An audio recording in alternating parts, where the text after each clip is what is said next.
106.7 Energy FM. Same, pero iba. We are number 106.7 Energy FM Pangga. Huwag mo sabihing radyo, sabihin mo. Good morning, Luzon, Visayas at Mindanao, Metro and Mega Manila. Siyempre, good morning din sa napakaganda, napaka-sexy, ang babaeng yummy. Gusto mo yan? DJ Lindsay, good morning. Good morning, baby Toby. Uy, kamusta ka naman? Uy, okay naman ako. Nakatulog naman ako ng payapa kagabi. Sana all. Oo, balita ko ikaw. Wala pang tulog ng maayos, ha? Oo. Simula Sunday, hindi ako nakatulog ng ayos. Tas kahapon, hindi rin, no? Ay. Kasi syempre, tayong mga masisipag na tao, no, hindi natin kailangan ng 8 hours na tulog. Ay, grabe Hindi natin kailangan yan. Hindi ikaw yan. Huwag mo ako niloloko, baby Toby. Anong ganap? Bakit ano? Kasi May ganong- madaming ganap nga kahapon. Oo. Tapos ayun, meron pang tinapos. Oo. Tapos late na ako nakauwi. No? Mga 10 na yun. Okay. Actually, nagulat nga ako eh. Dahil mag-e-air na si Papa Jackson. Nandyan ka pa. O, nandito pa ako. Sabi ko, Oo. sir, mag-e-air na kayo? Oo, ano sabi niya? Wala, nakita ko na lang siya nandito na. Oo. Kasi wala na. Oh my gosh. Okay lang yan, minsan lang naman. Oo, minsan lang naman yan. At Oo. syempre, bayad din naman yan. Tsaka para naman yan sa ekonomiya mo. Yes! Di ba isipin mo, bayad yan, tapos mag-iinarte ka? Di ba? Oo. Well, dapat hindi ganun. Hindi kasi alam mo, lagi na lang natin isipin yung sinabi sa akin ng tatay ko. Ano yan? Sabi sa akin ng tatay ko, nung panahon na wala kang trabaho, lahat gagawin mo para magkatrabaho Tama. ka. Ngayon na may trabaho ka, mag-iinarte ka. Tama! So yon, wala tayong karapatan mag-inarte, okay? Kasi madami ngayon yung hindi nakakahanap ng trabaho or hindi binibiyayaan ng trabaho. Kaya Tama ka dyan. gawin lang natin always yung ating 100%. 101% dapat. Oo, Kasi sorry. syempre, may mga panggarin tayo dyan na sobra-sobrang daming ginagawa nila yung workload nila pero hindi sila well compensated. Ay, totoo. Diba? Kaya dapat tayo, kung tayo man ay medyo busy ngayon, no, pansamantala, no, dapat Oo. hindi tayo nag-iinarte. Oo. Dapat full force pa rin tayo, no? Totoo. Full effort, maximum effort, di ba? 101%. Oo. Yun. Kasi alam mo, naniniwala ako na balang araw, kapag lagi mong binibigay yung 101% mo, may makakapansin sa'yo at makaka-appreciate. Tama, Hindi diba? man sa current na kumpanya mo, may makakaalam at makakapansin ng effort mo. Yes, of Promise course. yan. Pero syempre kahit na marami tayong ginagawa ngayon pansamantala, no, kailangan pa rin natin magpahinga. Oo. Diba? Mahalaga pa rin yan, pahinga. Yes, grind is life, no? Pero syempre, pahinga is lifer. Okay? Oo naman, kasi baka mamaya naman wala ka ng, alam mo yon, wala ka ng maitulog. Dumiretso ka na sa panghabang Diba? buhay na Yung hindi ka paghimlay. nagigising. Oo, paghimlay na ng habang buhay. Oo, di ba? Dapat ugaliin pa rin natin magpahinga pa rin, no? Kahit paano, kahit nasabihin natin, once a week lang, makabuo ka ng isang 8 hours, okay na yun. Uy, wag naman once a week. Kung busy ka no? Eh di, Grabe. kahit once a week, di ba? Pero kung pupush naman kahit araw-araw, no? 8 hours yung tulog mo, Kailangan. i-push mo yan. O, kahit mga 5-6 hours, carry na yon. Ay, hindi. 8 hours. Hindi, everyday. Kung everyday ka naman eh. Everyday. Oo, di ba? Tama. Ay, nako, Pangga. Kung ikaw man yan ay napaka-busy, no? Yung tipong simula pa lang ng Abril mo, Oh. ay napakadami mo nang ginagawa. Nako, okay lang yan. Kapit lang. Mahaba pa ang buwan. Ay, totoo. Diba? Ang dami mo pang pwedeng gawin. Pero speaking of mahaba pa ang buwan, mahaba.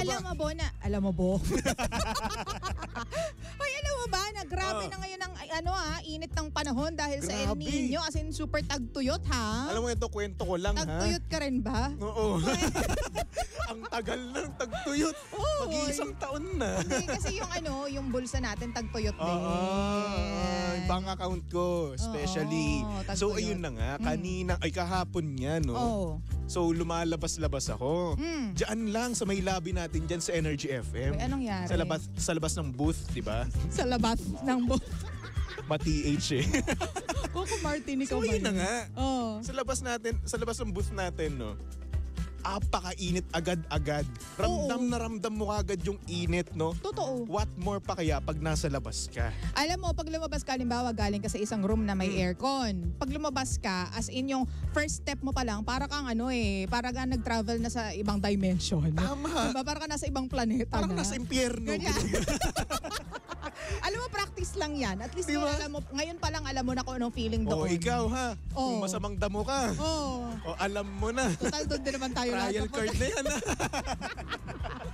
Total doon din naman lahat tayo papunta. Practice na to, B. Isipin mo, buti na lang talaga gabi na ako umuwi para nang sa ganun na hindi ko na maramdaman yung init. Oy, totoo yan. Kasi isipin mo, kapag lalabas ka ng tanghaling tapat, Oy, oo. hindi mo talaga kakayanin. Kaya naman magdala kayo ng tubig ha. Tubig. Para hydrated kayo. Para hydrated. At Oo, saka, yung sun shield. Ayun pa isa, kung kaya, sunblock, no? Uy, importante yan ah. At saka alam mo ba sa sobrang lalala ng init, may mga eskwelahan ngayon na ang discretion ay nasa mga principal na. Kung papapasukin pa yung mga bata or swerte. hindi na. Kasi alam mo ba, sobrang yung mga, even yung mga teachers, sinasabi nila na hindi na talaga nila kinakaya. Lord, yung init talaga. Napakaswerte naman. Kasi ako Oo. nung nag-aaral ako, kahit napakainit niyan, kahit Oo. yung classroom namin, amoy alimuom na. Alam mo, Iba na yung amoy. halo na ano. O eto ha, aminin mo, kapag bata kayo, hindi pa naman ganun ka-fully, hindi pa kayo ka-hygienic na ganun Oo. di ba? Lalong-lalo na kung nasa, kayo, madami kayong tao, di ba? Oo. Siksikan, di ba? Overpopulated yung Oo. room. Tapos yung mga electric fan, nasa row 1 pa. Oo. So since ikaw, pasimuno ka lagi sa kalokohan, nasa row 4 ka. Oo. Ako, So, ganun ako. langhap na langhap mo Langhap na yung langhap amoy mo ng talaga. mga klase na nasa Di ba? harap mo. Napakainit nun. Oo. Isipin mo. Tapos pagkapasok mo nun, iba pa rin yung amoy, di ba? Oy, totoo. Kasi minsan may mga iba-iba naman yung amoy ng pawis ng mga tao, di ba? May mga, at saka may mga damit minsan na kahit ilang beses mong labhan, hindi tama yung, alam mo yon, yung hindi natatanggal yung amoy ng pawis. Yes. Oo, amoy tokpo. Hindi kasi kapag ang bata, 'di ba, yung papunta na sa teenage years, 'di ba, Doon puberty nagsisimula yan eh. stage. Oo, Oo, doon diyan nagsisimula. lumalabas yung natural na amoy ng bata ng tao. Actually hindi na nga bata Ano, ng may tao. amin ako sa'yo. Ano 'yun? Dati nagkaroon ako ng crush. Oh. Tapos nung ngayon nga, dumadaan na nga sa puberty stage, no? Oo. Hindi ko na papangalanan, no? Syempre wag na. Napakasama naman ng ugali mo kung papangalanan mo Eh dati pa. kasi, basta yun, active kami dati. Oh, Tapos, active saan? basta wag mo na, hindi. Active kayo? Iba naman kasi iniisip mo. Ay, sorry. Ano ba? Basta makulit kami. Makulit, Dati. Oo, oo. makulit kami dati. Oo. So ayun, naamoy ko siya. Okay, amoy. May tokpo. Ay, okay. Oo, so eto real talk to Oo. True story to. So ayun, na-turn off ako. Amoy alimo. Oo. Yung mag-isa lang siya pero Alam mo, ang ganda-ganda niya. Tapos, Oo. sorry naman ha. Hindi naman ako sa panghuhusga, no? Oo. Pero ayun, yun yung naamoy ko, tapos yun yung nangyari. Pero kasi, yun nga, pag mga bata kasi hindi talaga nila ma-understand. Oo. Pero kasi pag papunta na talaga sa puberty stage, yung iba kasing mga, syempre, parents, hindi alam yung nangyayari sa anak nila, ganyan. So, dapat at an early age, di ba, pinagpag-dio na, Tama. ganyan. So, hygiene talaga is very important. Ay, nako. Oo. So, yun na nga. Oo, Lumayo ayun na na tayo nga. na lumayo sa usapan eh. Meron na nga discretion yung Oo. mga principal as to papapasukin ba yung mga bata or hindi kasi sobrang init na nga. Alam mo ba, may ibang probinsya dito sa Pilipinas na ang heat index ay nasa 42 degrees Celsius. Tapos ang matindi pa dyan, Grabe. nagkakape pa rin sila, no? Ay syempre Mainit Pilipino, na kape, no? Pilipino tayo eh. Yan tayo no? Alam mo, nanay ko, itong nakaraan lang, last Sabado, Oh, nag-iinarte siya sa akin. anong sabi? Nagrarant siya, apakainit dito sa Pilipinas. Oh. O tapos magkakape kayo. Hala. Sinabi kong gano'n, magkakape kayo, napakainit na nga. Oo. Kami, ganyan talaga eh. Alam mo kasi ang mga nanay, feeling ko, at saka mga tatay, ganyan na sila. Nakasanayan na eh. Diba nakapaloob na yan sa kanilang daily routines. Diba? Na kahit hindi na sila makatulog, Magkakape pa rin. Ganyan. Oo. Pamparelax nila yan eh. Sabi nga ng nanay ko eh, kapag gabi siya nagkakape, pampatulog niya daw yun. Mas nakakatulog Di siya. ba, baliktad na eh, no? Oo. Ay, nako. Hindi kasi siguro mga kape din naman ngayon, hindi na ganun katapang na tipong ipaglalaban ka. Oo. Depende, may mga kape ngayon na parang masabi lang na kape. Mm-mm. Diba? May konting lasa lang ng kape pero more on cream at saka sugar na lang. Pengin nga nung pinaglalaban ako. Hoy, una sa lahat, walang makikipaglaban para sa'yo dahil wala ka namang kinikilalang iba. Salamat ah. Meron. Wala. Wala. Sino makikipaglaban sa'yo? Meron naman ah. Oh, di ba? And Gusto to mo be talaga clear, ikwento ko, ha? wag na. Gusto ba? Oy, adliban tayo dito. Uy, Ay, walang wala naman ako ibang personalan. pinagkikwentuhan. Huwag ka mag-alala. Walang personalan. Ikaw naman Oh, eh. eh. Iba si Andrew tsaka si Toby. Ay, oo nga. Wag ganun. Wala naman ako ibang pinagkikwentuhan. It's not my story to tell. Good. Yes. Tayo eh. Ay, nako, nakakaloka. At saka alam mo ba ha, hindi lang yan. Kanina sa plug natin sa Energy FM, di ba? Sobrang init. Yung mga fur babies din natin, dapat hindi natin kinakaligtaan ha. Oo. Kasi minsan kasi nangyayari, di ba, kapag sa klima ay napakainit, no, may tendency rin, ewan ko ha, correct me if I'm wrong ha, nai-heat stroke din ang mga Oo. ang mga alaga natin. Mga fur babies. Kasi minsan ang kakapal na talaga ng kanilang fur. Oo, tapos hindi natin, ang cute-cute, ganun yung tingin natin. Ang cute-cute mo Tama. naman, ang ganda ng ng fur mo, ang ganda ng katawan mo. Pero ang hindi mo alam, init na sila, friend. Tapos sinusuotan pa nila yan ng damit, di ba? Para mas lalong maging cute. Di ba? Kasi syempre, isipin nila kapag may damit yun, cute na cute, di ba? Oo. Napakainit. Di ba? Kaya dapat lagi natin silang lagyan ng tubig. Yung naka-standby na tubig. Alam mo, may mga aso pa, nasa nag-aircon sila para dun sa aso nila. Ay, may mga tao. May mga taong ganun. Oo, na bubuksan nila yung Inaantok ka aircon. nga, baby, Hindi no? para sa kanila ha. Oo. Para sa aso mismo nila. Kaya nga, lalo na yung mga high maintenance na grabe. fur babies. Tapos eto pa matindi dyan. Anong matindi dyan? Imbes na tira-tirang pagkain yung pinapakain sa aso nila, fast food pa. Hoy, totoo. Binibilan pa. Totoo yan. Kasi one time nag-host ako ng event na pang mga fur babies. By the way, nandyan po ako sa Antipolo sa April 28. May event po kami dyan. Mga fur babies event din. So Iyon. punta po kayo dyan.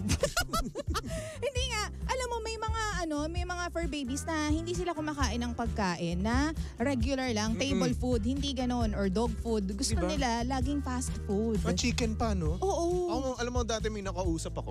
Anong sabi nung aso? Video call nga kami. Nung aso? Hindi naman aso. Ah, ako. Tao naman. Ikaw naman. Hindi kasi Ayaw ang ko rin naman usapan natin. mapaglandian. Ikaw Aso naman kasi eh. yung usapan natin for baby. Hindi mo naman kasi binubuo yung kwento ko. May nakilala ako, may nakausap akong tao.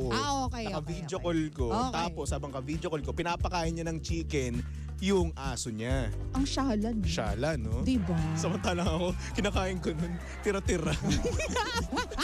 Ako pa makain mismo ng tira-tira. Okay lang yan. May mga tao talagang ganyan mag-alaga sa mga fur babies nila. Swerte. Minsan gusto ko na lang maging aso. Uy, wag naman. Para naiyakap din ako, di ba? Minamahal din ako, di ba? Oo. Sasabihan ako ng I love you, di ba? At saka ngayon kapag yung kumbaga ano ba tawag doon? Nag-guard ka ng dogs. Parang baliktad, no? Yung dogs dapat yung guard. Oo. Pero kapag ikaw yung caretaker ng dogs. Oo, pero ikaw mismo yung nagbabantay dun sa aso. Caretaker ng dogs. Gusto mo yun? May sense ba? Anyway, Basta yun malaki na din yung sweldo, ha? Oh? Ng mga nag-aalaga, ng mga, yung Uy. alam mo yun, iiwan sa'yo, tapos ikaw yung mag-aalaga, ikaw Ay, yung pwedeng racket dyan. magwawalk. O kaya sa ibang bansa, may ganyan kaya, may nagwawalk ng dog, tapos may bayad sila. Ano na ganun? Oo, tanungin mo si Leia Bautista. Uy, baka promise. naman, Diyan sa area daw nila, spring na, pero nagsusnow pa din. Ang sarap naman ng snow. Tingin naman ng snow. Nakakaingit naman na pinag-uusapan namin dito, init. Napakainit kaya dito, promise. Diyos ko. Pero minsan naman, no, Lindsay, no, kapag naman sobrang lamig dito sa Pilipinas. Ate ka naman dyan. Bakit? Sa paking kita. Ate gusto naman mo? kita. Lindsay lang. Gusto ko ate. Wag. Bakit ba? Kapag hahalataan kita. Ayun naman, magkasing edad lang tayo. Oo nga pala, magkasing edad lang nga pala tayo. Yes. Parehas pala tayong 35. Hindi, Excuse me, 35, baka hindi, 35 ka na? O ba hindi? Siyempre, kita kita mo mo? naman mukha akong 18 years old. Mukha tayong 23 years old lang. Ako lang, ikaw hindi. Hoy, ito pala ang mukha mo. Napaka mo. Ito na nga, Lindsay mo no? Oh, yan. Okay na yan. Music to my ears. Oh, di ba? So, ayun na nga. Minsan naman, ang mga Pilipino naman, kapag naman sobrang lamig, ay panay naman ang kanilang reklamo din. Diba? Oo. Ang lamig-lamig ngayon, ano ba naman yan? Oh, sakit sa buto, ganyan. Kailan ba iinit, di ba? Grabe. O ngayon naman kapag umiinit, hahanapin nyo naman yung lamig, no? Minsan yung mga Pilipino walang tornilyo eh. Kulang-kulang. Oo. Missing yung isang tornilyo. Pero speaking of init, ano yung pinaka refreshment for you? Sa akin? Pag gantong summer, yung tipong hindi mo siya matatawag na summer kung wala tong inumin na to. Inumin tayo usapang inumin. Sa akin may eskunyelo. May Bakit eskunyelo tsaka eskunyelo? mango shake, ganun. Mango shake kasi naano ko na yun eh. Na tawag dito, nakain ko na yun. Tamis. Well, matamis ako kumain eh. Sweet tooth ako. Matamis ako kumain. Mali-mali ka na ng sinasabi. Baka totoo naman ah. Wrong grammar ka. Pinoy ka na nga, wrong grammar ka pa. Ay, paano mo ba sasabihin yun? Mahilig ako sa mga matatamis na pagkain. Ganoon kami sa Cavite. Matamis ako ako kumain. O, totoo naman ah. Maririnig mo yan doon. Pustahan pa tayo, 500 doon. Matamis ako kumain? Oo nga, seryoso yun. Sige na nga. Matamis akong kumain ng, sabihin na natin, ng patatas. Oh. Ako, pag may mga kilala ko sa Cavite, tatawagan ko kapag Oo mali nga, ang sinabi mo. Ito naman kasi, parang ang bobo-bobo ko naman eh. Ano sinasabi mo, pag puyat ako, bobo ko? Matamis. Sige, mahilig ka sa mga matatamis. Oo, matamis kasi akong kumain ng pagkain. Ganoon kasi yun. Ano? Seryoso nga ako, ano ba? Matamis akong kumain. Don't judge me. Well, I'm a judger. Anyway, mango shake. Seryoso kasi yun. Gusto ko kumain. Oo nga. Oo nga, o sige na. Ano ba? Mango shake at saka mais con yelo. Bakit mais con yelo? Bakit naiisip ko sa matamis akong kumain? Ano na naman? Hindi nga, ba't nga mais con yelo? Kasi dati nung bata ako, no, yun yung palagi kong kinakain, mais con yelo. Kapag tapos ng school namin, no, talagang pumupunta ako dun sa tindahan ng malapit doon sa amin. Lumalabas ako at Magkano? bibili ako ng mais con yelo. Nung time na yun, magkano? Nung time na yun, 11 pesos. May mabibili ka pa bang mais con yelo? Ay, wala. 11 pesos. 20 na yun ngayon. Mga 20 pataas. 25 ganyan. Mm-mm. Kasi dati kasi, di ba, parang mura-mura lang ng pagkain, no? Sa halagang 15 pesos, madami ka nang makakain nun. Minsan nga, 10 piso pa nga lang, busog na busog ka na Sa bagay. Sagot gulaman nun, magkano lang? 5 piso lang eh. Di ba? Merienda Diba? mo na yun. Merienda na yun. O, 10 piso mo, madami nang mapupuntahan. Oo. Alam mo paano gawing special yung mais con yelo mo? Lagyan mo ng cornflakes, tapos lagyan mo ng vanilla ice cream. Masyado naman social yan. Eh, kaya nga parang nga mas sumarap eh. Ma-level up yung mais con yelo mo. Masyado nang social. Doon lang tayo sa mga turo-turo lang naman. Sa mga mais con yelo, sa mga natural na mais con yelo lang. Ikaw na lang yung kakain, hindi mo pa gagawing special para sa sarili Eh, mo. wala nga akong pera eh. Wala nga tumuturing ng special sa'yo, hindi mo pa gagawing special yung sarili mo. Hindi nga, di ba? Ano ka ba? Tapos lagyan mo ng kapag may konting makapuno kayo na natira sa bahay. Sa Cavite maraming makapuno, aminin Huwag mo mo nang yan. ibahin ang usapan, sinasaktan mo na naman ako. Hindi. Sinasabi ko lang, nananakit agad. Sinasabi yung katotohanan, pananakit ba yun? Masakit ang katotohanan Well, eh. truth hurts. Well, ayun na nga, no? Ano man sinasabi mo ulit? O yun, para maging mas special yung mais con yelo, lagyan mo ng cornflakes. Oo. Tapos lagyan mo ng vanilla ice cream. Tapos on top, kasama ng cornflakes at saka ng mais. Di syempre may topping yan eh. Mm. 'Di ba? May mais, may cornflakes. Tapos lagyan mo ngayon ng konting makapuno. Eh, ba't di ka na lang maghalo-halo? Ano ba trip mo? Ano naman kasi halo-halo naman eh. Hindi. May skunyelo ka pa, tapos gagawin mo naman parang halo-halo. Magkaiba yun. Halo-halo ka na lang, may leche flan pa. Magkaiba yun. Nangingialam ka na naman eh. Ito nga yung version ko ng mais con yelo na special level 2.0. 2.0. Oo. Parang describe mo lang din halo-halo. Sa halo-halo naman, maiba naman, lagyan mo ng macaroni. Ha? Ay, Macaroni? merong probinsya na ang ano nila, yun yung pinaka-kakaibang binibenta nila is halo-halo na may macaroni. Hanapin mo. Hindi ako nagbibiro. Nung una din na napaano ako na pa, huh? Bakit Macaroni? macaroni? Pakukuluan yung macaroni tapos talagay doon sa ano, Oo. halo-halo. O, di ba? Elbow macaroni to ah. Parang sinampal ka ng mga Italiano, gano'n. Pag nakintra naman nila yan. Bakit ba? Ganun nga talaga yung trip nila. Masarap nga, tsaka nakakabusog daw. Parang pag kumain daw sila noon, di ba? Yung halo-halo itself is nakakabusog na because it has beans, may mga nata de coco, mga saba, lahat na halo-halo. Kaya ang halo-halo, dagdagan mo ngayon ng macaroni. Okay, Kakaiba sige. daw. Oo, promise, isisend ko talaga sa iyo yung link. Ay, promise. Sige na, okay na. Wag mo na i-send. Bakit? Alam mo na, imagine ko na yung lasa eh. Kapag i-describe mo pa lang, no? Oo. Knowing na yung lasa ng isang tag dito, halo-halo, ganoon. Matamis na creamy, Tapos, milky. Kasama mo ng ng Di parang kang kumain ng fruit salad. fruit salad ka na lang. Kung wala kang fruit salad, halo-halo nga lang yung meron eh. Oh. Diba? Sabi dito, naku baby to, bilutang ka na naman. Oh. Hindi ganun kasi yun. Ganun nga kami sa Cavite, okay? Oh. Matamis ako kumain. Nanay ko sinasabi din yan. Oo nga. Oh, wala parang- kasi nanay Parang ko. ganito kasi yan eh. Parang ganito lang kasi yan. Maalat akong kumain. Ay, ibig sabihin yan, mataas yung panlasa niya ng alat. Oo, ganun. Oh, yun lang yung ibig ko nun sabihin. Ano ba? Kung meron niyang ganung grammar na maalat akong kumain. Siguro grammar Oh. yan ng mga Kabiteño. Ano ba naman kasi simple-simple. Hoy, simple yan para sa inyo because sanay ka na. Siyempre sa aming mga Tagalog na iba namang iba namang sa iba nang galing yung mga Parang bagay-bagay. hinusgahan mo ako na parang bobo-bobo ko. Hoy, hindi kita hinuhusgahan. Nagtatanong ako because I'm curious because hindi ako sanay sa mga naririnig ko. Kasi sabi mo, lutang na lutang ako. Tapos ang Ako bobo-bobo ba ko. nagsabi? Sabi yan ng listeners, oh. Oh, lutang na naman daw Basta ganun kasi yun. Seryoso naman kasi ako noon, hindi ako lutang, no? Oo. Matamis ako kumain, may ganun naman talagang Matamis akong kumain. Sa bagay, sa Batangas nga eh. Nakain ka ba ng isda? Oo, Oo, nakain. nakain ako ng isda. O, di ba? Ganun din naman kami. Oo. Nakain, no? Nagkakainan. O, Nakain. nagkakainan sila doon. Nakain ka ganang ano? Ikaw kayo nakain ng isda? Ay, may mga ganagan na yan. Wala akong ganyan. Ay, oo! Alam mo, pag ikaw tumanda, tas ganyan ka, Bakit? iintayin ko yung pagtanda mo na kung saan masungit ka na. Oo. Tapos, kapag ganyan yung accent mo, no? Ala eh, kayo eh. Alam mo, gagawa ko ng video na ama Batangueña / Caviteña. Of course. Pwede. Lagi kaming galit. Ay, ikaw gay nakatira dito. Ay, uho! Ganon, di ba? Meron ba talaga kayo? Para kayong naninigaw? Oo. Pero Pag kalmado lang nakikipag-usap. kayo. Ano lang, nag-explain lang kami nun. Ikaw gay anak ni ganto. Ay, uho! Ganyan. Ganyan. Ganon ang mga Batanggenyo. Pero kasi ako mga Caviteño. Actually, magkaano nga, parang Caviteño. parehas lang tayo. Oo. Parang pasigaw din tayo. Sa bahay namin, ganun din kami. Pasigaw lang din. Pero normal lang naman sa amin yun. Normal. Oo. Diba? Pero iba kasi yung sa mga inyo sa mga Batanggenya at Batanggenyo Oo. Kahit mga bata naninigaw May napapanood niya ang Batanggenyang bata, no? Kung saan sinisigawan niyo yung mga akala ko sinisigawan niyo yung tatay niya. Pero hindi pala. Ay, kainaman na eh. Pasensya na naman, ha? Ala eh, kay umayos ha. Hindi ko naman alam Manghuhusga lang ako dito. Kung ano napapanood ko, yun na yun Oo, 'di ba? So, there. Hello po sa mga kapwa namin Batanggenyo / Caviteño. Hello po sa inyo. Hybrid. Ikaw ba ano ka? Full breed Caviteño ka? Mm-mm.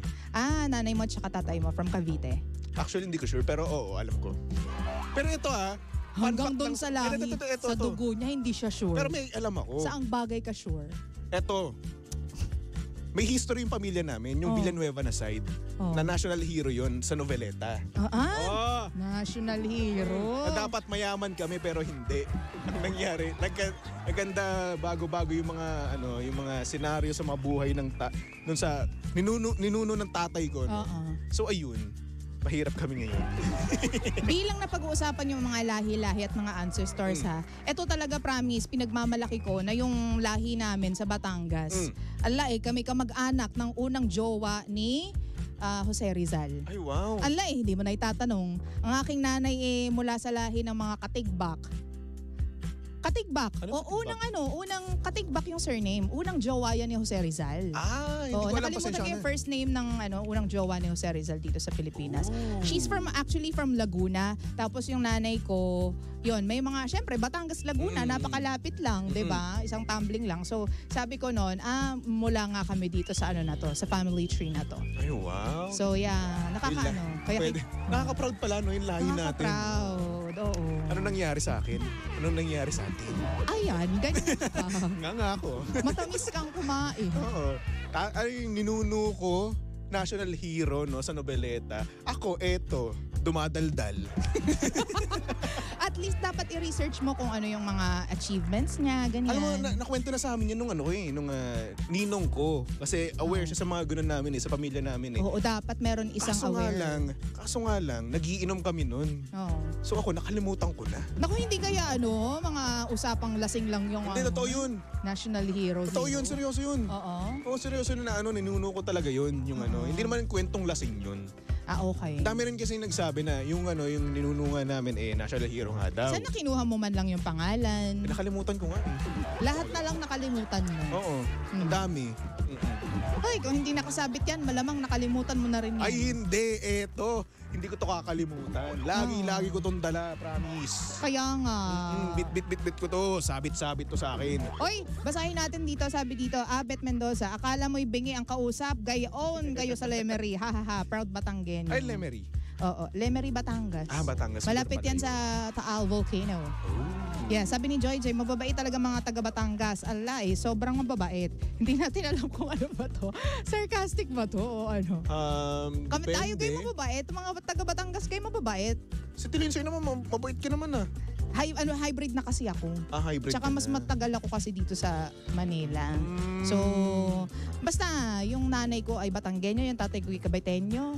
Pero ako'y lumaki din sa Maynila na. Aba, ay hindi ko na maintindihan Cute mo magsalita. Hala, ay hindi ko na kainaman na, hindi ko na maintindihan na pa. Ay ako'y hilo na Ay naku, tama ka na nga. Anyway, mga pangga, susunod na, napakaganda, napaka-sexy ang babaeng Batanggenyang palaban. Ala! DJ Lindsay para sa programang Lihim ng Liham. And of course, nakasama mo't nakalandian ng hot baby boy ng radyo. Walang iba kundi si Baby Toby. At syempre si Baby Toby ay pwedeng-pwede niyong stock sa lahat ng kanyang social media accounts. Hanapin niyo lang Baby Toby 1067. Okay? Okay! So mga pangga, tumutok lang dito sa estasyong same pero iba. Dito we are number 106.7 Energy FM. Pangga, wag mo sabihing radyo. Sabihin mo